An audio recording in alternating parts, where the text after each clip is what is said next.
All right. Well, I feel like I need to make this entry to, I don't know, just express where I'm at. So I mentioned earlier that I grew up in a denominational background, denominational church. The denomination is Adventism, Seventh-day Adventism. I'm a third-generation Adventist. I feel like I'm at a AA meeting or something like that. Hello, my name is David. I'm a third-generation Adventist, and or whatever. I actually just got out of church on Saturday. I'm in Pendleton. This is the Seventh-day Adventist Church here in Pendleton. And this morning, my wife, we like to read the Bible and take a walk afterwards. And I guess I hadn't disclosed to her that I was going to church today, so it was a bit of a surprise. And she's like, you got to make your mind up. What are you doing? Why are you going to church on Saturday? Oh, well, I mean, I don't really know. I know I can't call myself a Seventh-day Adventist, even though I am a member of the church, because I don't believe in the stuff they teach. Or if I do believe it, it's slightly different because the biblical belief is different than the Seventh-day Adventist Church. For example, the investigative judgment as taught by the Seventh-day Adventist Church is not found anywhere in the Bible. Not that I can see. You can't come to that conclusion by reading the Hebrew and Greek, is my understanding from scholars who are more knowledgeable and in these matters than I am. They say that you cannot come to that conclusion through the Greek and the Hebrew. Seventh-day Adventist scholars say that, in good standing with the church, but they don't preach it, but they'll say it behind closed doors. I don't believe in the investigative judgment, the Sabbath. Even if the Sabbath was still binding today, it's not on Saturday. It's not on the Gregorian calendar system. It would have to be part of the Hebrew calendar with using the moon as the guide for the months, and then the weeks align up into the months. So how did I get here?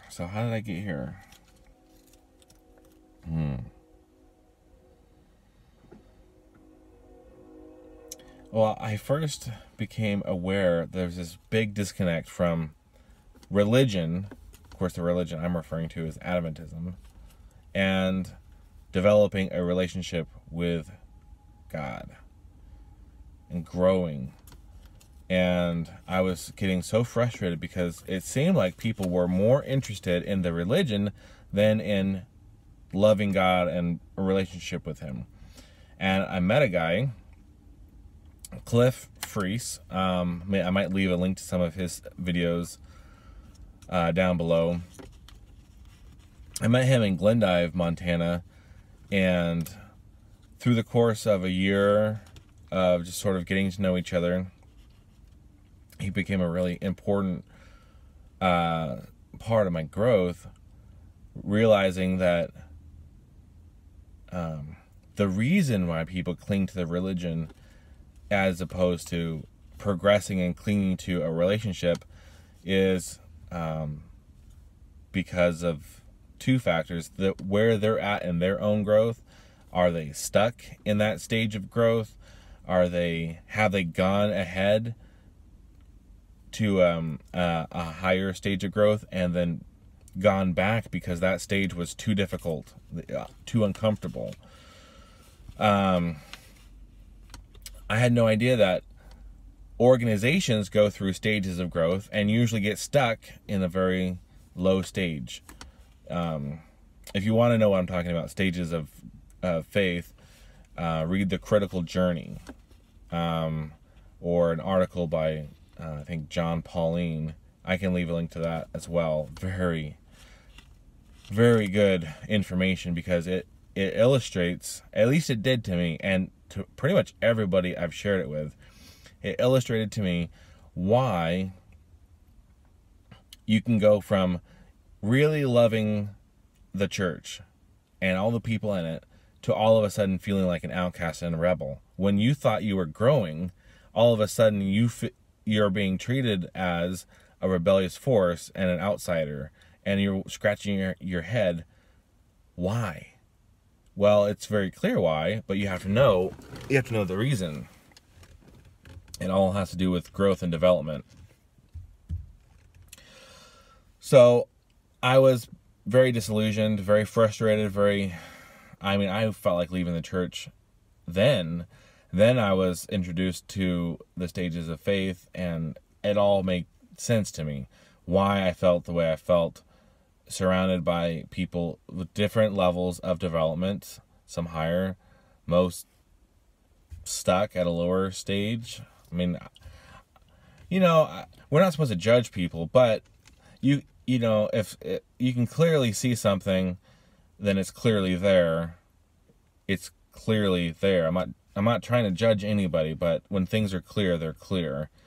So I'm not judging anybody's state of salvation. I'm just saying that it's once you learn the stages of faith, you see people operating at a certain stage, and it's way easier to function with them and around them because you know where they're at, why they're behaving that way, and why they think of you a certain way, because there's a difference in stage. So for a year or so or more, that was satisfying to me. I understood the context of people going to church, and that was good. That was a good part of my development. And then what came next?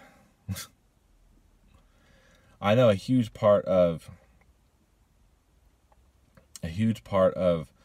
this Adventist journey and sort of journeying out of Adventism came from, YouTube. There's a group, Former Adventist Fellowship. Watching their videos really opened my eyes up because they were speaking my language. They were able to really talk to me in a way that made sense, to describe to me the difference between operating in the old covenant and operating in the new covenant, which I had never been taught my whole life. I mean, I knew there were different covenants, but I didn't really understand. It's like a whole different set of state of being, just about different priesthood, different law, different covenant. One we couldn't fulfill, one that it's so different to think about the Christian reality as opposed to what I was brought up with. And I love, for the most part, my memories of being an Adventist, but it all starts becoming clearer once I understand the context of what I was being taught and why, all with good intentions.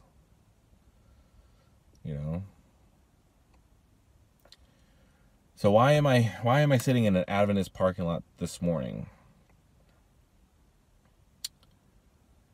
I told myself that I was going to continue to go to church on Saturday as a mission field. And I like that idea. I don't know if I'm called to that. I really haven't gotten much guidance from God. But, in Bible study this morning, it's nice to maybe plant some seeds of truth in the group. I'm not sure if that's productive. I mean, God can use any seed and grow it if that's his will. But my struggle is, I don't have a struggle with coming to church on Saturday, because I think that there are people out there that just need some truth. My struggle is, do I continue to call myself a Seventh-day Adventist when I don't believe in much that they believe in? Do I take my name off the book, make it official? It feels like that would be a way more honest approach. I know Seventh-day Adventists that are happy to call themselves Adventists, and yet they also don't believe everything that Adventists believe, and yet they still want to be called Adventists. So how they justify that, I don't know. It's definitely something I need to think about and pray about. Yeah.